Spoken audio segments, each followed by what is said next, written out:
The courtroom smelled like old wood and broken promises.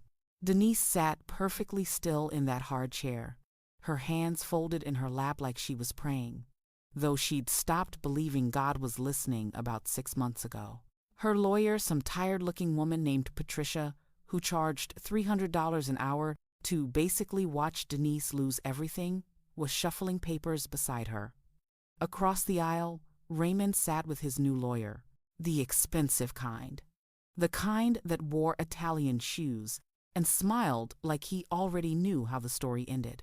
And next to Raymond, draped over him like a cashmere throw, was Sienna, 28 years old, legs for days, hair that looked like it cost more than Denise's monthly grocery budget back when she actually had a budget. Sienna wasn't even trying to hide her satisfaction. She sat there scrolling through her phone, occasionally whispering something in Raymond's ear that made him chuckle. That low, intimate chuckle that used to be Denise's. The judge was reading something. Denise heard words floating toward her: marital assets, equitable distribution, prenuptial agreement, but they sounded distant, like she was underwater. She focused on a water stain on the ceiling instead. It looked like a bird, or maybe an angel with broken wings. Mrs. Caldwell, do you understand the terms as they've been outlined? Denise blinked, turned her head slowly toward the judge. The woman was looking at her with something that might have been pity. Or maybe that was just how judges looked at 55-year-old black women who'd spent 30 years building someone else's dream and were about to walk away with nothing. Yes, Your Honor, Denise heard herself say. Her voice sounded thin, papery. And you agree to these terms? Patricia touched her arm. A warning. They'd been through this. Raymond's lawyers had found every loophole, every clause, every line in that prenup Denise had signed when she was 25 and stupid in love. Back when Raymond was just a struggling finance guy with big dreams and bigger promises. Back when he'd looked into her eyes and said, "Baby, this is just a formality. What's mine is yours. Forever." Forever lasted exactly 30 years. Mrs. Caldwell. Yes, the word tasted like copper. I agree. The gavel came down. That sound, that final, terrible sound, that meant it was over. 30 years. Done. The house in Buckhead with the chef's kitchen, Denise had designed herself, gone. The BMW she'd picked out last spring, gone. The investment accounts, the retirement funds, the vacation property in Hilton Head, all gone. Raymond's lawyers had argued, successfully, that since Raymond had built his wealth after the marriage, and since the prenup specified that assets generated through his business ventures remained his sole property, Denise was entitled to almost nothing. Almost nothing turned out to be $23,000, and whatever personal items she could prove she'd purchased with her own money. Denise didn't have her own money. She'd been a wife, a homemaker, the woman who hosted the dinner parties that landed Raymond his biggest clients, the woman who raised their daughter Kendra while Raymond worked 16-hour days, the woman who decorated the homes, planned the vacations, managed the household staff, smiled pretty at the charity galas, the woman who'd become invisible somewhere around year 27. Raymond and Sienna stood up. He didn't even look at her, just put his hand on Sienna's lower back, that possessive touch that used to be Denise's, and guided her toward the door. Sienna's heels clicked on the marble floor. Click, click, click. Each sound like a little punctuation mark on the end of Denise's life. Denise? Patricia's voice cut through the fog. We should talk about next steps. You'll need to be out of the house by Friday. Do you have somewhere to go? Did she have somewhere to go? What a question. Outside the courthouse, Atlanta was doing what Atlanta does, moving fast, building higher, getting richer. The January sun was cold and bright.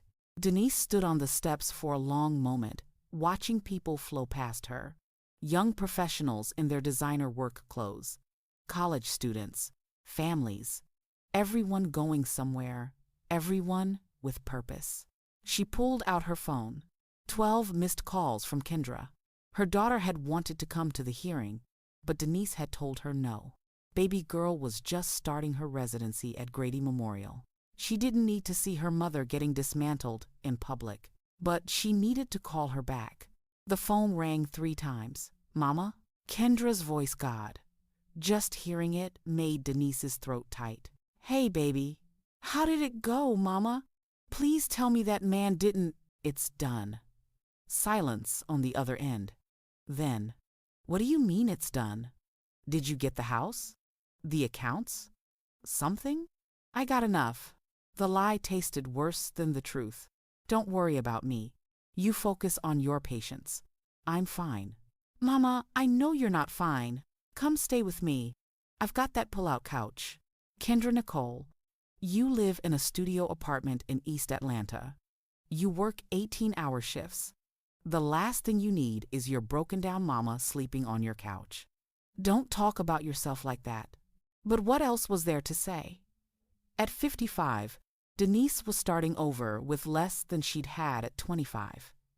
No career, no recent work experience, no home. The house she'd put her soul into for 3 decades now belonged to Raymond and that girl. By Friday, Denise would need to have packed up her life and disappeared. "I'll figure it out, baby. I always do." Another lie. But mothers are allowed those.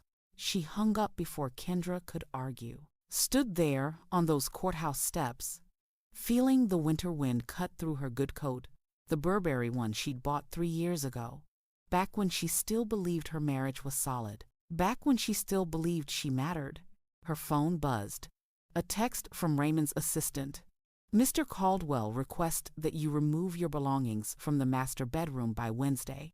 The cleaning service needs access to prepare the room." Denise stared at that message for a long time.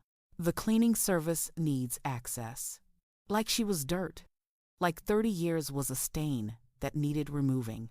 She wanted to scream, wanted to throw her phone, wanted to march back into that courthouse and tell the judge everything: how Raymond had started pulling away 5 years ago, how she'd caught him texting Sienna 2 years ago, how he'd promised it was nothing, how he'd made her feel crazy for questioning him, how he'd slowly, methodically frozen her out of their financial accounts, how he'd filed for divorce 3 days after her 55th birthday. But what was the point? The law didn't care about betrayal. It cared about paperwork. Denise walked to the parking garage where she'd left her car, except it wasn't her car anymore. Raymond's lawyers had been very clear about that. She had until Friday to return it. She climbed in anyway, sat in the leather seat that still smelled faintly of her perfume, and let herself break. Not crying. Not yet. Just breaking. That quiet internal shattering that happens when you realize the life you thought was solid was actually made of glass. She'd given him everything. Her 20s, her 30s, her 40s, her early 50s. She'd been his wife, his hostess, his support system, his soft place to land. She'd loved him through the lean years, celebrated with him through the rich ones. She'd forgiven his long hours, his missed anniversaries, his growing distance, and he'd replaced her with someone who wasn't even born when they got married. The parking garage was quiet except for the echo of footsteps somewhere distant. Denise pulled down the visor, looked at herself in the mirror. When had she gotten so old? The lines around her eyes, the silver threading through her relaxed hair, the tiredness that seemed to live in her bones now.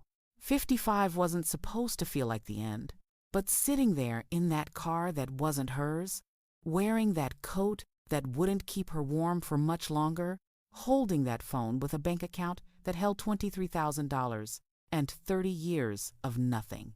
It felt like the end. Wednesday came too fast. Denise had rented a storage unit and a room at an extended stay America off I-85. The kind of place where people live between lives. The kind of place where the walls are thin and the carpet is permanently stained, and the people you pass in the hallways all have that same look, like they're trying to figure out how they ended up here.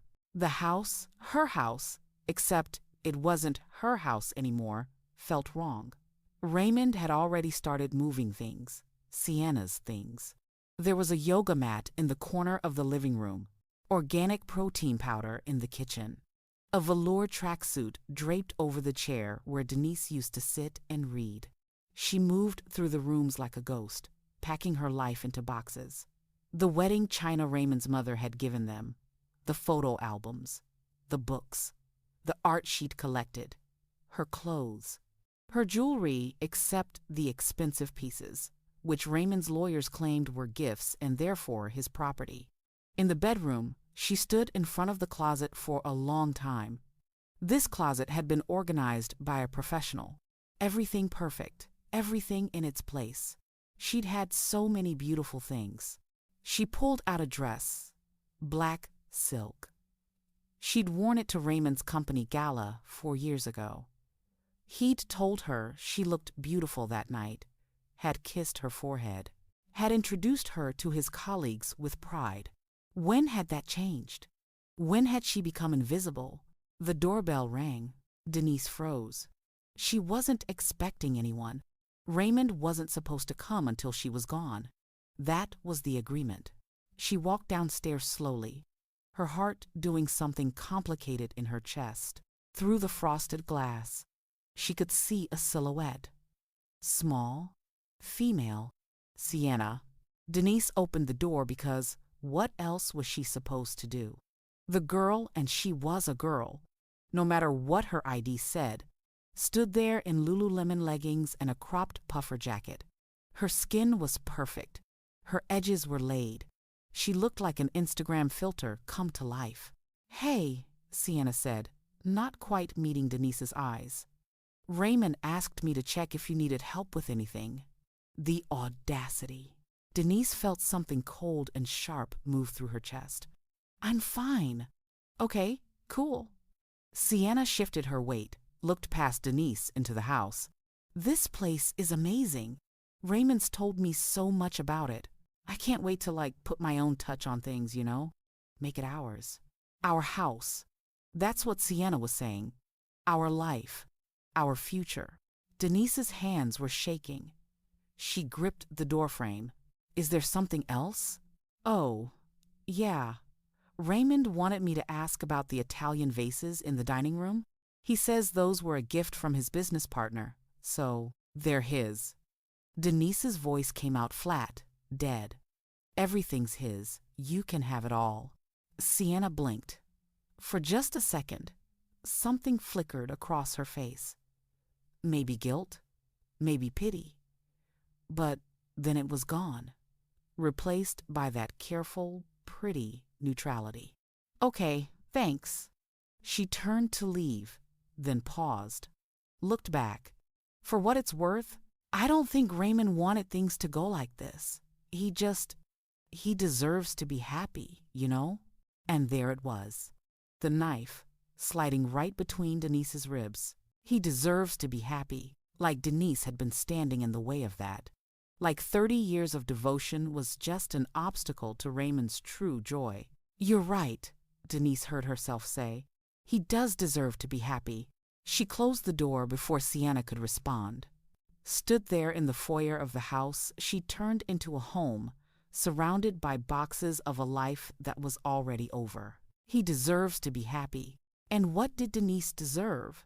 The extended stay America room smelled like bleach and somebody else's desperation. Denise sat on the edge of the bed, if you could call it a bed, this thin mattress on a metal frame, and stared at the peeling wallpaper. Beige. Everything was beige. The carpet, the walls, the curtains, like the room itself was trying to disappear. She understood the feeling. It was Friday night. She'd turned in the BMW that morning, taken an Uber back here with the last of her boxes. Now she was sitting in a $200 a week room with a kitchenette that had 2 burners and a mini fridge, trying to figure out what the hell happened to her life. Her phone buzzed. Kendra again. "Mama, please just come stay with me. I don't care about the space. You shouldn't be alone right now." But Denise couldn't do that to her daughter. Couldn't let Kendra see her like this, broken down, used up at rock bottom at 55. So she lied, told her the extended stay was temporary, told her she had plans, told her everything was going to be fine. More lies. The truth was, Denise had no idea what came next. The job market wasn't exactly thriving with opportunities for middle-aged Black women whose last employment was 30 years ago. She'd tried explaining her experience to a few potential employers: event planning, household management, budgeting, coordination. But on a resume, that didn't look like experience. It looked like nothing. "So you haven't worked since 1995? The woman at the staffing agency had said, squinting at her application like it was written in hieroglyphics. "I was managing a household, raising a child, supporting my husband's career." "Right, but no actual employment, no verifiable job history." The woman had smiled that tight, pitying smile. "Honestly, at your age, with this gap, it's going to be really challenging. Have you considered retail?" Retail. Denise was 55 years old with an honors degree from Spelman College. She spoke fluent French. She could plan a fundraiser for 300 people with one hand tied behind her back. She'd hosted senators and CEOs in her home. But sure, retail. She'd walked out of that office and sat in her car. The loaner Kendra had insisted she borrow, and felt something dangerous rising in her chest. Not sadness, anger. The kind of anger that burns slow and hot. The kind that either destroys you or remakes you. Raymond had taken everything. The money, the house, the social circle, the life. He'd left her with nothing but the classified ads and the faint memory of who she used to be. But here's what he hadn't taken: her hands. That night in the extended stay, Denise unpacked one box in particular, the one she'd marked craft room in permanent marker. Inside were her sewing supplies, the good scissors, the measuring tape, the box of needles, and thread her grandmother had given her when Denise was 12 years old. "Baby girl," Grandma Lorraine used to say, her fingers working the fabric like magic. "Your hands are your power. Don't matter what life takes from you. Long as you got your hands and your mind, you can make something from nothing." Grandma Lorraine had been a seamstress in Birmingham, made wedding dresses and church suits for Black women who couldn't afford the department stores. She'd taught Denise everything: how to cut on the bias, how to hide a seam, how to make something beautiful out of scraps. Denise hadn't sewn anything substantial in years, maybe decades. There'd been no time between the charity events and the dinner parties and the slow erosion of her marriage. But now she had nothing but time. She pulled out a piece of fabric from the bottom of the box, emerald green silk she'd bought on impulse 3 years ago, thinking she might make throw pillows or something equally pointless. Now, holding it up to the weak light of the extended stay lamp, she saw something else: a bag. Not just any bag, a real bag. The kind of bag she used to carry when Raymond still cared what she looked like on his arm. Structured, elegant, timeless. She didn't have a sewing machine that was back in the house, probably already claimed by Sienna, but she had a needle and thread. She had YouTube, and she had rage so pure it felt like fuel. Denise worked through the night. Her fingers remembered what her mind had forgotten: the rhythm of the needle, the patience required for hand stitching. The way fabric talks to you if you listen, tells you where it wants to fold, where it wants to resist. By dawn, she had something: rough, imperfect, but undeniably a handbag. She'd fashioned handles from braided fabric, added an interior pocket, made the closure with a vintage button she'd found in the button tin. It wasn't perfect. The stitches were uneven in places, the shape wasn't quite right, but holding it in her hands, Denise felt something she hadn't felt in months: pride. She'd made something out of nothing, out of scraps and rage and grief.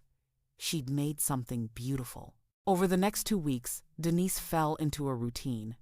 She'd wake at 5, before the extended stay came fully alive with noise, make instant coffee on the hot plate, sit at the tiny table, and sew. She made 3 more bags, each one better than the last.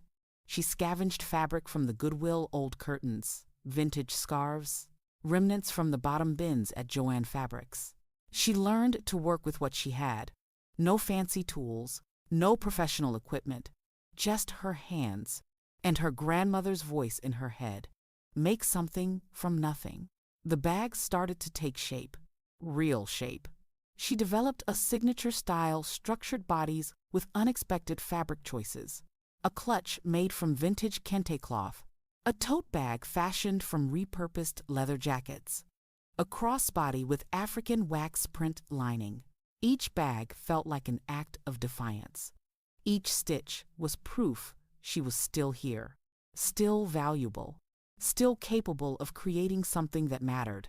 One afternoon, Denise carried her 4 finished bags to a consignment shop in Little Five Points. The owner, a woman named Yvette, with locks down to her waist, and the kind of style that made you want to ask where she got every single piece of her outfit, took one look at the bags and raised an eyebrow. "You make these?" "Yes." Yvette picked up the kente cloth clutch, turned it over, examined the stitching. "By hand?" "Yes." Yvette set it down, picked up another one, studied it for a long moment. Then she looked at Denise, really looked at her. "What are you asking for these?" Denise had no idea what to ask. She'd Googled handmade bag prices and seen everything from $50 to $500, depending on the maker, the materials, the marketing. 75 each? Yvette laughed, not meanly, but definitely laughing. "Honey, these are worth way more than 75. The craftsmanship alone and the materials you're choosing. This kente cloth clutch could easily go for $250, maybe $300 to the right buyer." Denise felt her heart do something complicated. "Really?" "Really."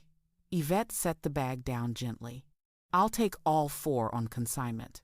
60-40 split, you get 60. And she pulled out her phone. "I'm going to post these on my Instagram.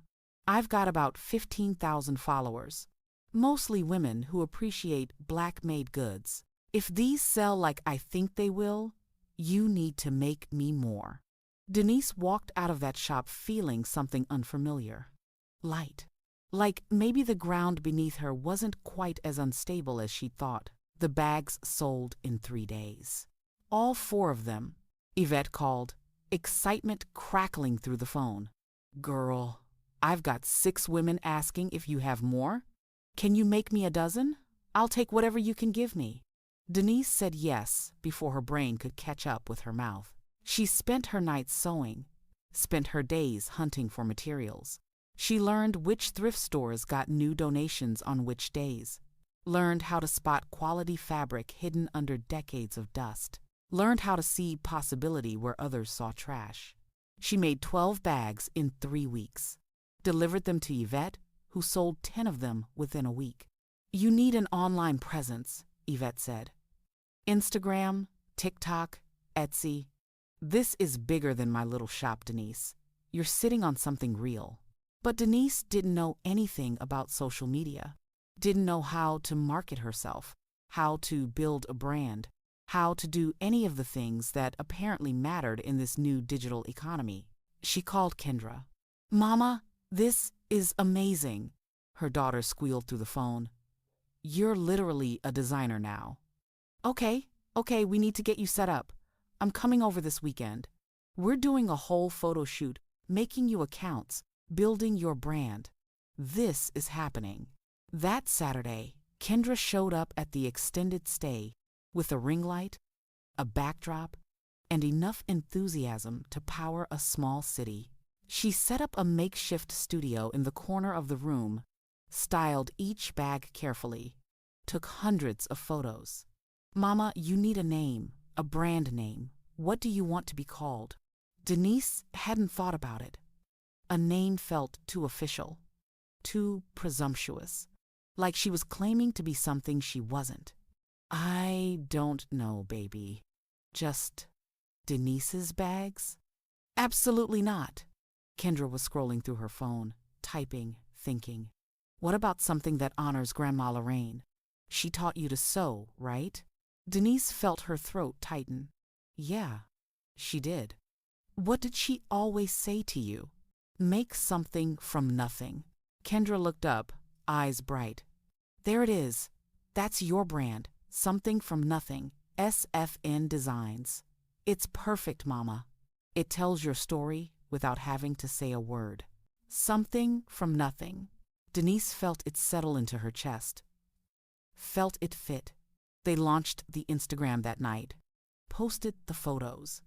Wrote a caption that Kendra insisted on making personal. Every bag tells a story.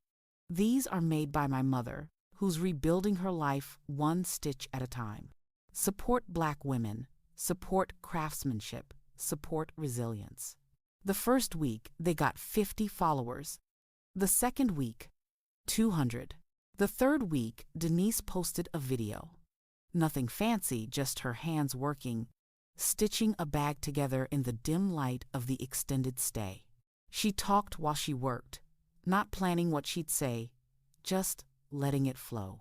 People ask me why I hand-stitch everything when machines would be faster. And yeah, machines would be faster. But there's something about doing this by hand, about feeling every stitch, knowing exactly where your work is going. My grandma used to say your hands hold your power, and I'm learning she was right. After everything I lost, after everything that got taken from me, these hands are still mine. And what they can create, that's still mine too. She posted it at midnight, not expecting anything. By morning, it had 300,000 views. By that afternoon, 1.2 million. By that night, her DMs were flooded. Women sharing their own stories of starting over. Women asking where they could buy her bags. Women saying they saw themselves in her.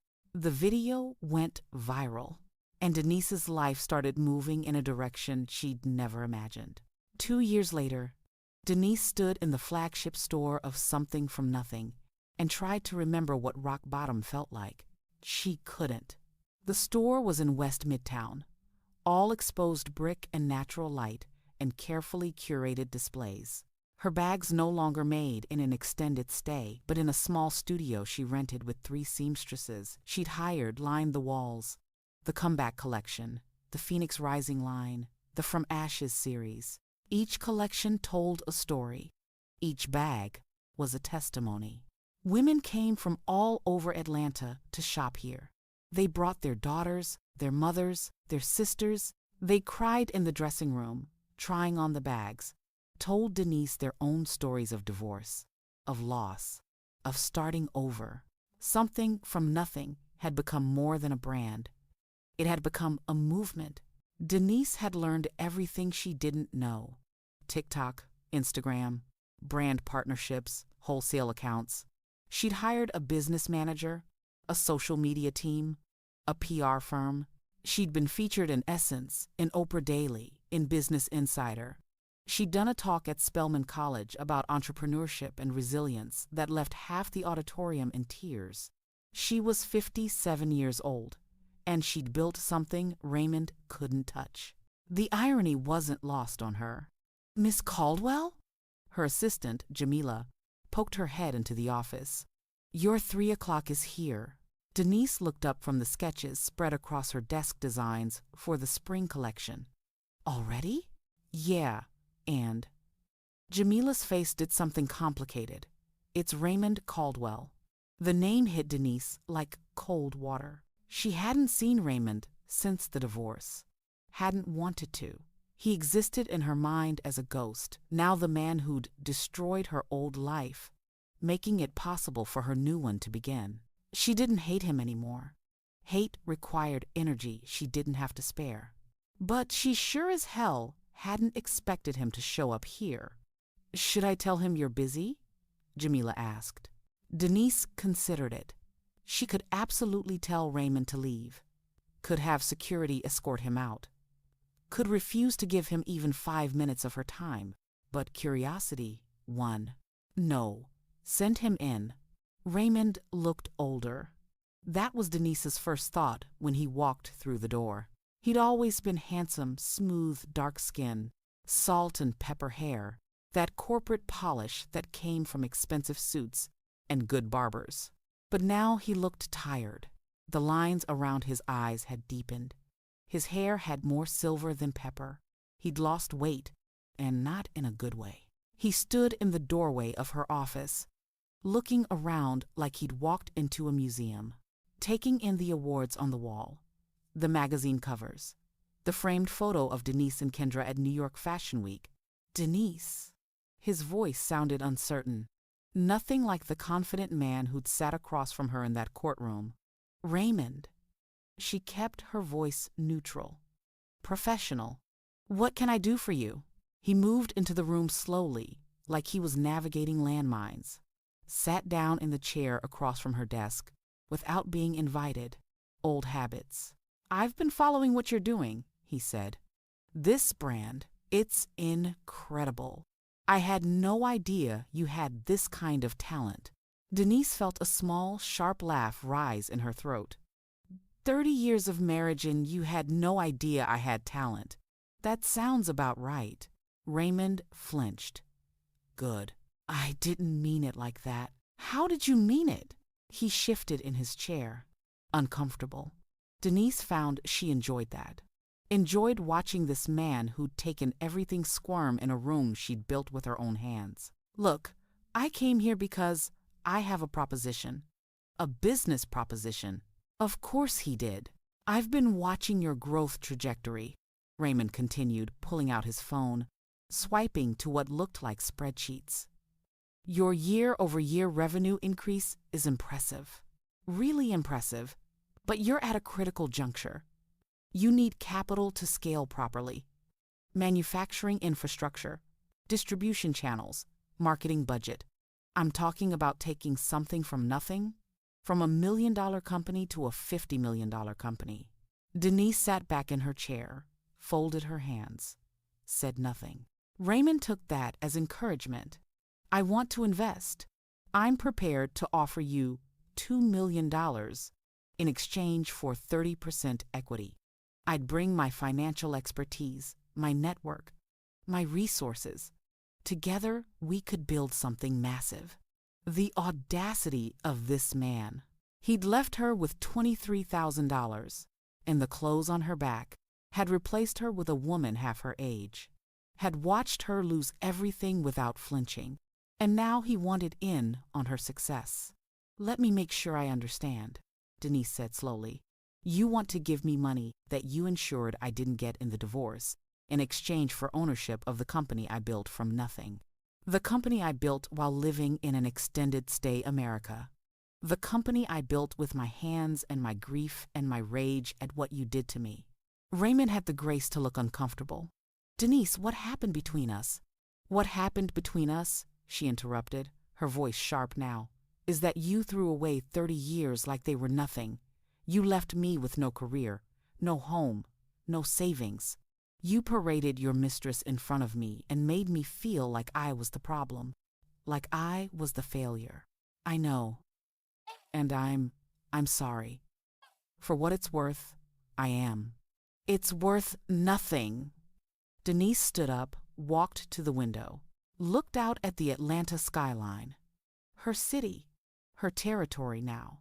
You want to know something funny? For months after the divorce, I thought my life was over. Thought I was worthless. Used up, forgotten. And you know what the worst part was? I believed it. I believed that, without you, without that house, without that life, I was nothing.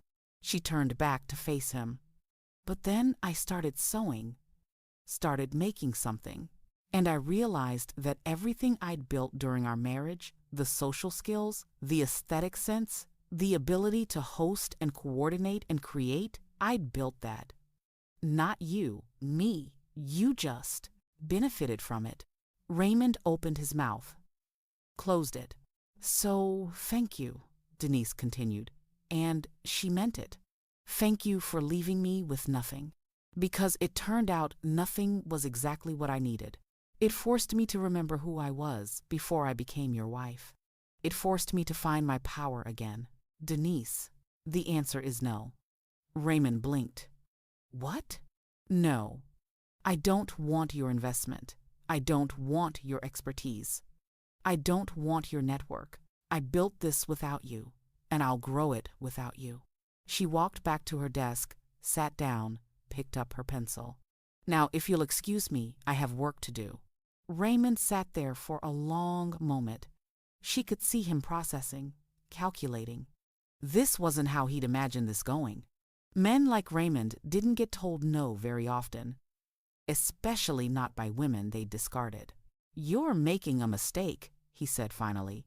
Emotional decisions and business decisions shouldn't mix. Denise smiled. It wasn't a kind smile. This isn't an emotional decision, Raymond. It's a strategic one.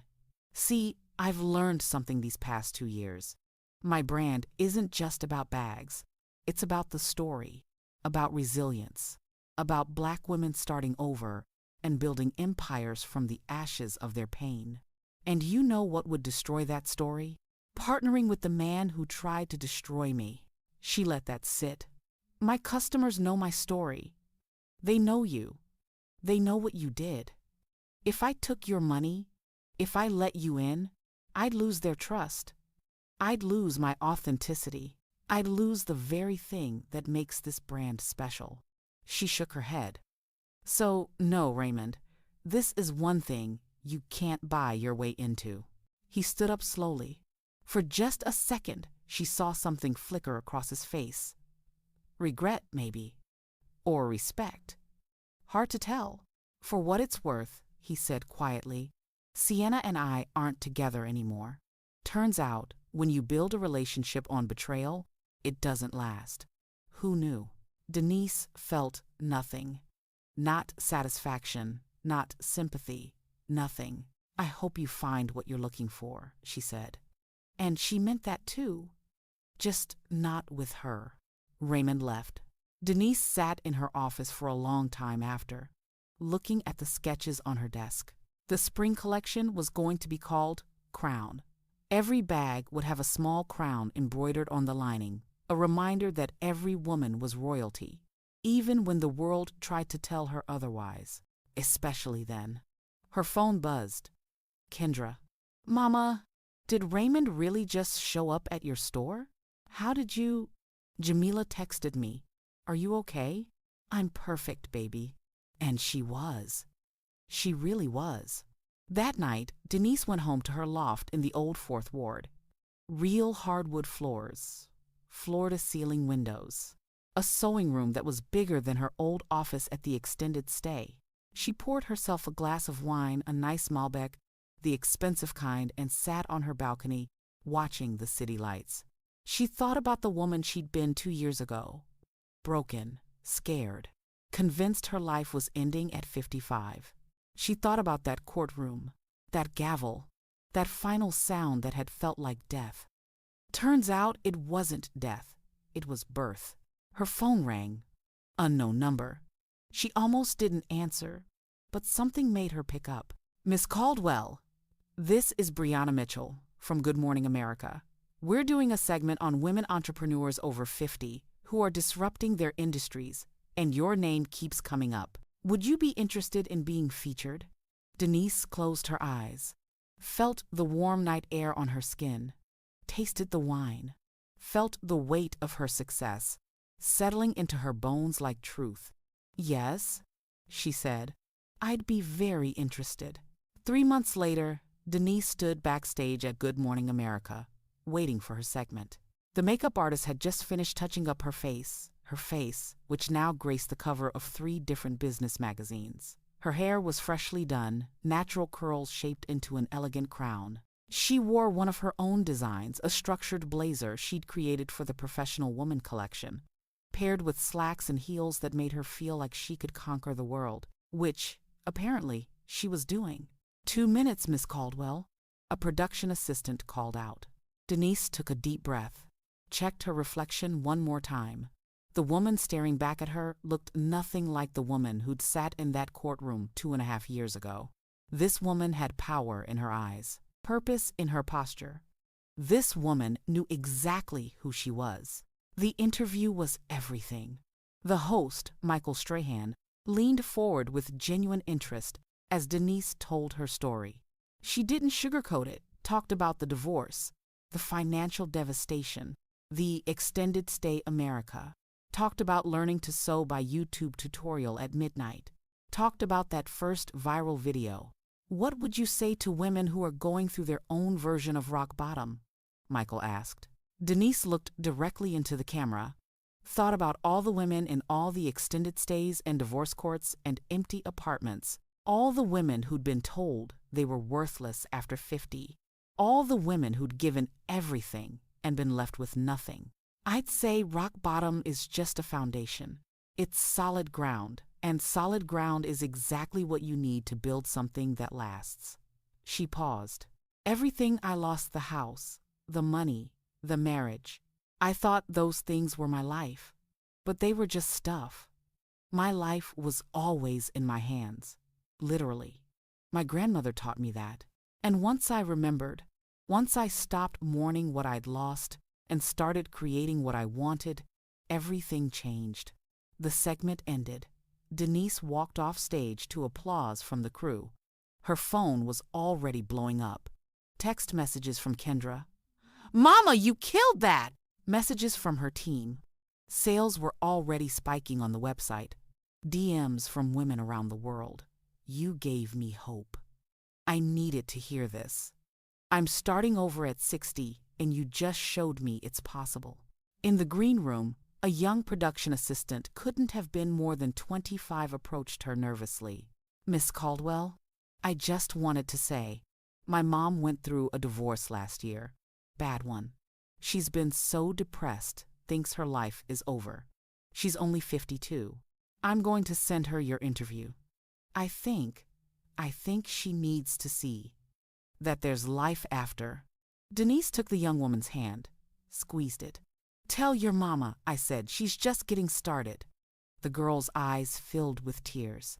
"Thank you." Back in Atlanta, something from nothing had outgrown the West Midtown location. Denise signed the lease on a massive warehouse space in the Westside Reservoir Park development. 3 floors. Room for manufacturing, retail, and offices. Room to grow. She hired 30 more seamstresses. Started a training program for women over 40 who wanted to learn the trade. Partnered with women's shelters to provide job opportunities for women escaping abuse. Every bag sold came with a card that read, "Made by women who refuse to stay broken." The brand exploded. Beyoncé was photographed carrying an SFN bag. Oprah put them on her favorite things list. Major department stores came calling. Neiman Marcus, Nordstrom, Saks. Denise negotiated every deal herself. Learned she was good at it. Learned she'd always been good at it. She'd just been negotiating for Raymond's benefit instead of her own. By year 3, something from nothing was valued at $45 million. Denise was 58 years old and on the Forbes list of self-made women. She bought a house. Not in Buckhead where she'd lived with Raymond, but in Inman Park, a beautiful Victorian with a wraparound porch and a garden. She filled it with art from Black artists. Hosted Sunday dinners for Kendra and her friends. Created a home that felt like peace. One Saturday morning, she was in her garden, a new hobby she'd discovered when her phone rang. Patricia, her lawyer from the divorce. "Denise, I thought you should know. Raymond filed for bankruptcy last week." Denise stopped, trowel in hand. "What?" "His firm collapsed. Some kind of investment fraud scandal. I won't bore you with the details, but he lost everything. The house is in foreclosure. His assets are frozen. It's a mess." Denise should have felt something. Satisfaction, maybe. Vindication. Some kind of petty joy. But she didn't. She just felt free. "Thanks for letting me know, Patricia. Are you okay?" "I'm perfect." And she was. That afternoon, Denise was in her sewing room because, even with 30 seamstresses, she still made bags herself, still needed to feel the fabric in her hands when Kendra stopped by. Her daughter was thriving. Chief resident now, dating a lovely woman named Tasha who was an architect, planning a future that looked bright and wide open. "Mama, "You heard about Dad?" "I did." Kendra sat down, watched her mother work. "Do you feel bad for him?" Denise considered the question. Really considered it. "No, I don't feel bad for him, but I don't feel happy about it either. I just feel neutral. What happens to Raymond doesn't affect me anymore. He's just a man I used to know." "That's growth, Mama." "Maybe," Denise smiled. "Or maybe it's just that I'm too busy building my own empire to worry about his falling apart." They laughed. The kind of laugh that comes from surviving, from thriving. That evening, Denise posted on Instagram a photo of herself in her sewing room, surrounded by fabric and sketches and the tools of her trade. The caption read, "Someone asked me recently if I ever regret the path that led me here. The divorce, the loss, starting over at 55 with nothing. And I realized I don't, not even a little bit, because that path taught me something invaluable. I was never the supporting character in someone else's story. I was always the main character in my own. I just forgot for a while." To every woman who's been told she's too old, too broken, too late, you're not. Your story isn't over. It's just beginning. And trust me, the second act, it's the best part. The post went viral. Again. Because women understood. Women who'd been left. Women who'd been told they were worthless.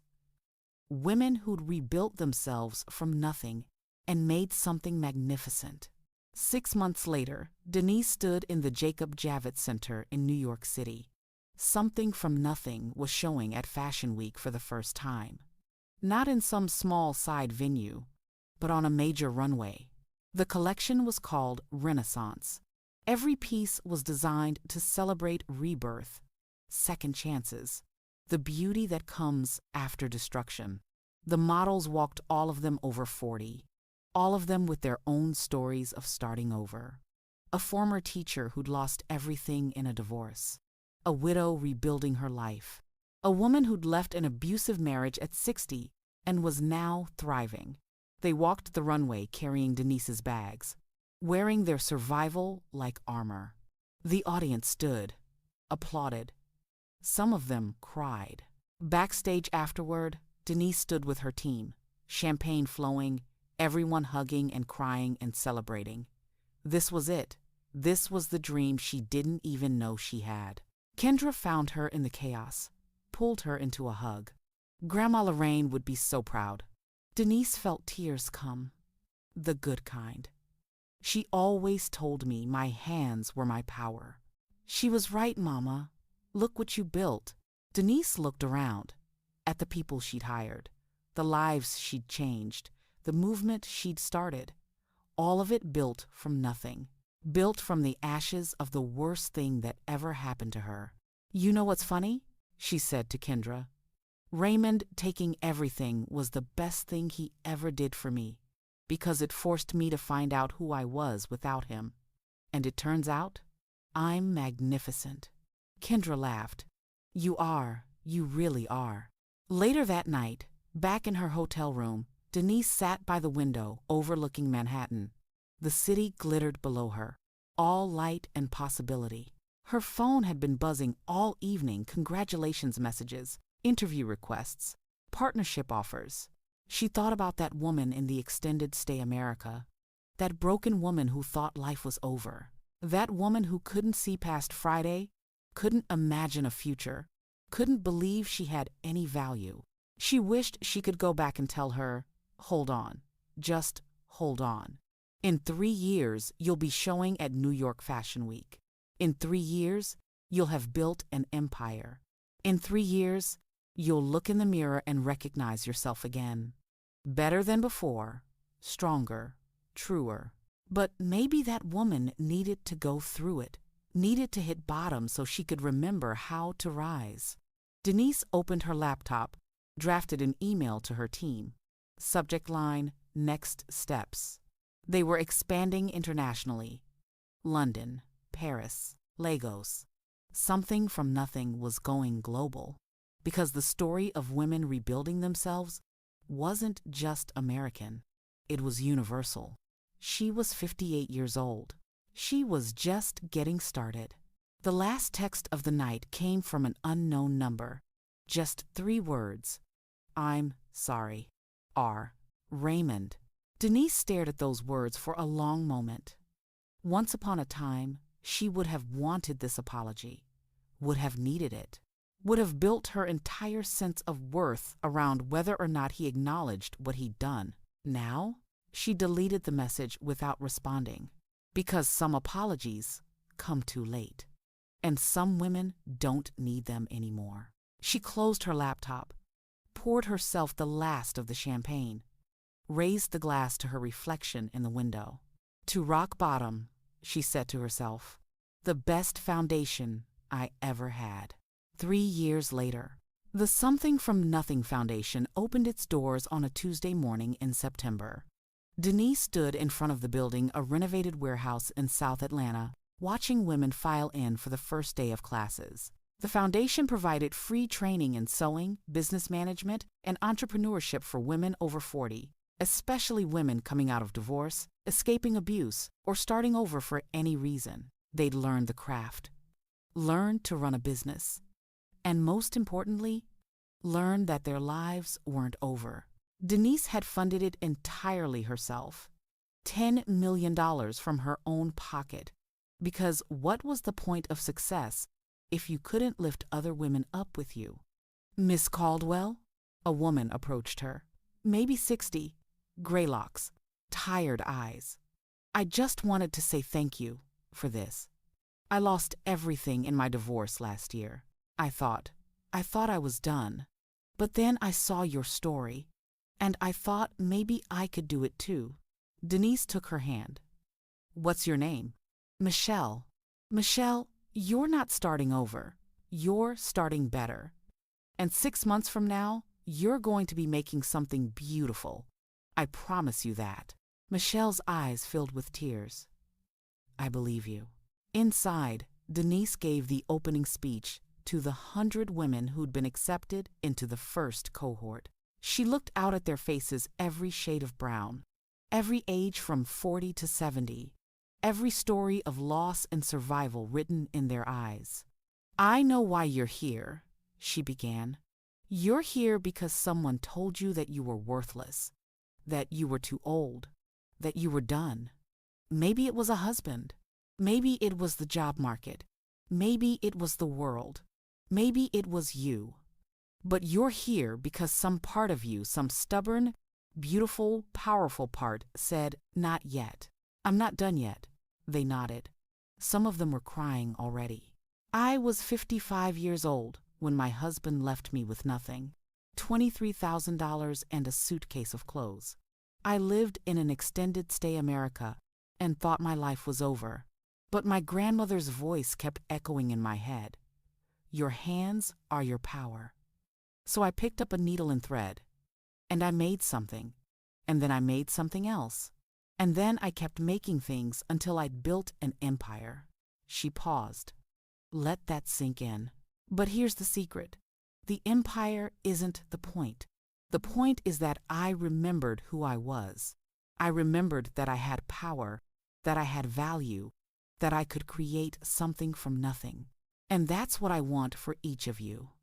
Not just to learn a skill, but to remember your power. To know that your story isn't over. It's just beginning." The applause was thunderous. After the speech, Denise walked through the building, watched the women settling into their workstations, touching the fabric, picking up the tools, beginning. Her phone buzzed. A message from Kendra.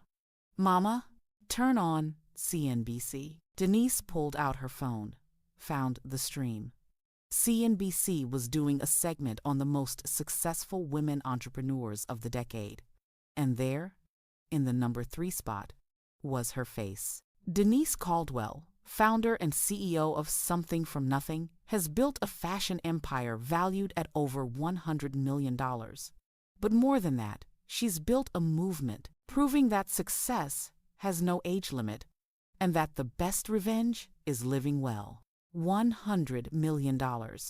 Denise felt that number settle into her chest. Not because of the money, though the money was nice, but because of what it represented. Proof that she'd been valuable all along. That those 30 years of marriage hadn't erased her. That starting over at 55 wasn't the end. It was the beginning. That night, back in her Inman Park house, Denise had dinner with Kendra and Tasha.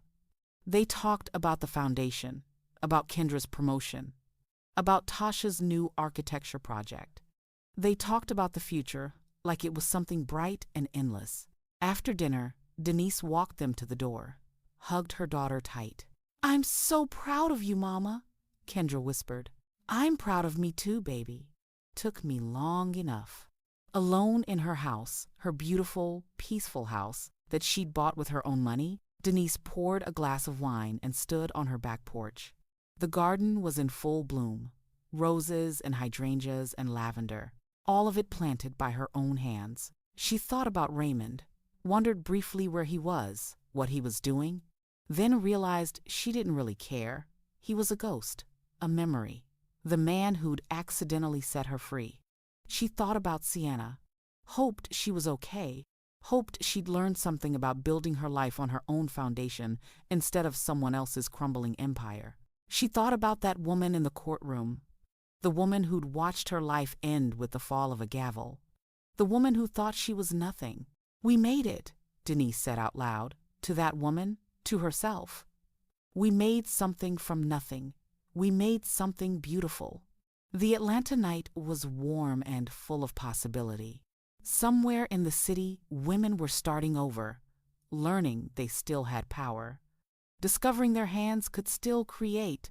And Denise, 58 years old, divorced, rebuilt, reborn, stood in her garden and smiled. Because some endings are really beginnings, and some betrayals are really blessings.